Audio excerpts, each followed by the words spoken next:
Tidak dapat dipungkiri bahwa stres tidak dapat dipisahkan dari kehidupan kita. Pada tingkat tertentu, stres diperlukan sebagai reaksi terhadap suatu situasi. Namun, jika berlebih, stres justru dapat menurunkan kualitas respon dan produktivitas.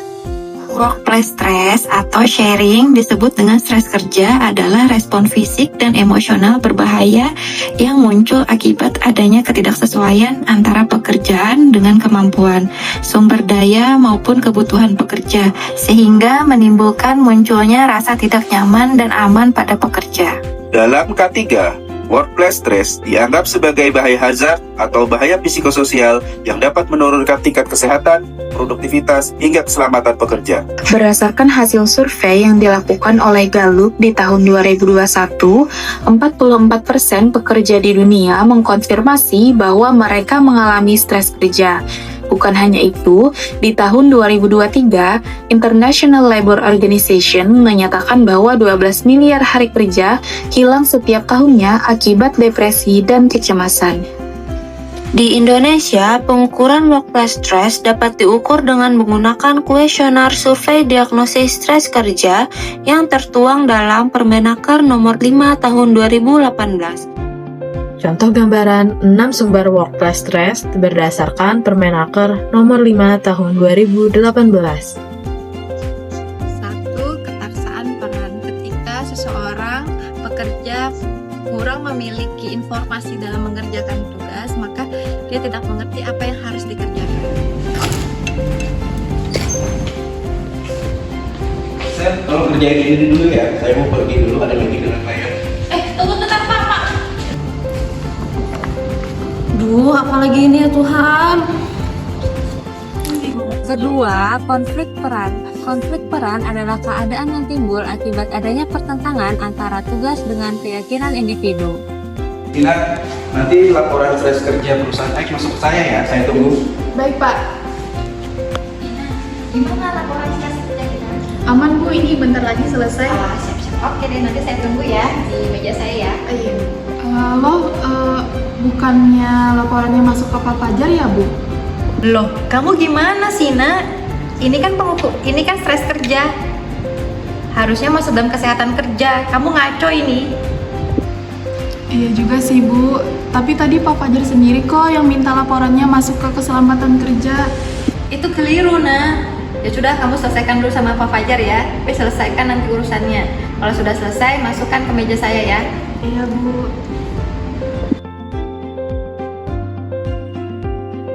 Ketiga, beban berlebih kuantitatif. Beban berlebih kuantitatif adalah situasi yang membuat pekerja mengalami tekanan waktu. Yin, nanti tolong ya kerjain laporan perusahaan Y. Saya tunggu ya. Baik Bu.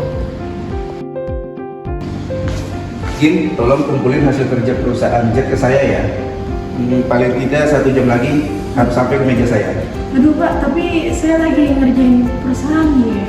Udah, kerjain dulu ya perusahaan Z, nanti perusahaan Y penyusul, nanti saya bilangin ke Ibu Yovita. Ya udah deh Pak.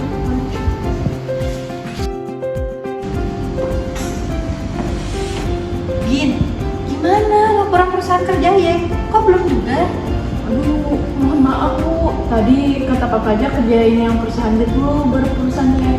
Kata Pak Fajar tadi sudah bilang ke Ibu Novita juga. Loh, Pak Fajar nggak ngomongin saya. Sudah cepat kerjakan punya saya dulu. Nah, ini ada Keempat, beban berlebih kualitatif. Beban berlebih kualitatif adalah keadaan di mana pekerja merasa tidak sanggup dengan pekerjaan yang ia kerjakan.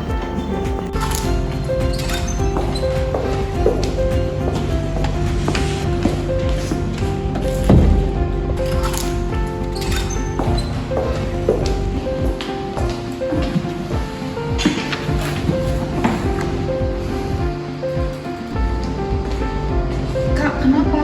Kok saya lihat tadi bolak-balik ruangan Pak Fajar? Iya nih, aku tuh bingung banget salahnya di mana. Soalnya revisian dari Pak Fajar tuh banyak banget. Mau aku bantuin nggak Kak? Boleh nih, tolong banget ya. Boleh banget dong. Sini aku lihat dulu ya laporannya.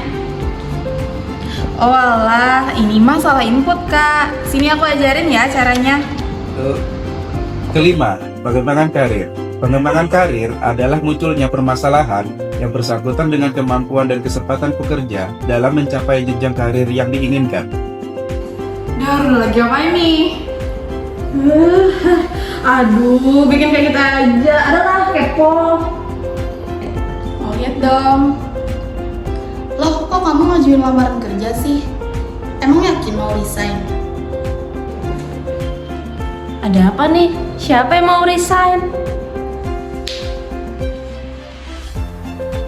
Ini Kak, Gina tiba-tiba ngelamar kerja di perusahaan lain.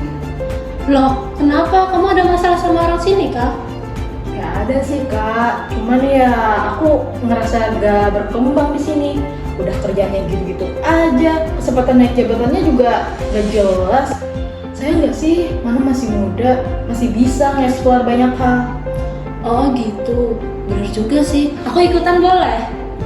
Keenam yaitu tanggung jawab terhadap orang lain, di mana itu tanggung jawab terhadap pengembangan pekerja lain dan kita juga harus memutuskan wewenang pada organisasi itu sendiri.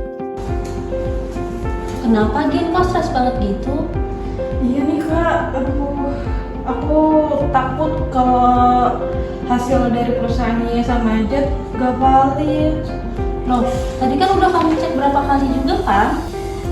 Iya sih Kak, cuman gimana gitu, masih ada rasa takut. Aduh, nggak usah takut Gin, kan kamu juga udah beberapa kali kan ngecek. Gejala muncul workplace stress meliputi 3 hal, yaitu gejala fisik, gejala psikologis, dan gejala perilaku.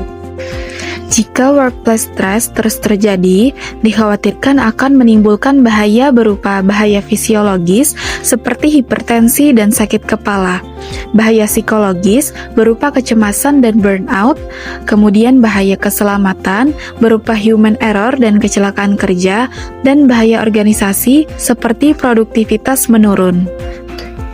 Workplace stress berdampak pada peningkatan penyakit akibat kerja, menurunnya kesehatan mental, fatality dan remisi yang meningkat, hingga kerugian finansial dan SDM. Jika Anda mengalami workplace stress seperti 6 contoh sebelumnya, Anda dapat melakukan langkah-langkah berikut untuk menanganinya. 1. Jika pekerja dalam suatu instansi atau perusahaan mengalami ketaksaan peran, perusahaan dapat menerapkan deskripsi pekerjaan dan melakukan briefing setiap pekerja. Kedua, jika pekerja dalam suatu instansi atau perusahaan mengalami konflik peran, perusahaan dapat menerapkan protokol standar untuk menanggapi permintaan yang berpotensi melanggar prosedur K3. 3. Jika pekerja dalam suatu instansi atau perusahaan mengalami beban berlebih kuantitatif, perusahaan dapat menerapkan sistem triage sampel, misalnya sampel urgent, rutin, dan non-urgent, dengan kriteria yang jelas. 4. Jika pekerja dalam suatu instansi atau perusahaan mengalami beban berlebih kualitatif, perusahaan dapat melakukan peningkatan kompetensi dan pelatihan spesialisasi. 5. Jika pekerja dalam suatu instansi atau perusahaan mengalami pengembangan karir, perusahaan dapat menghubungkan pelatihan yang diikuti dengan kesempatan promosi.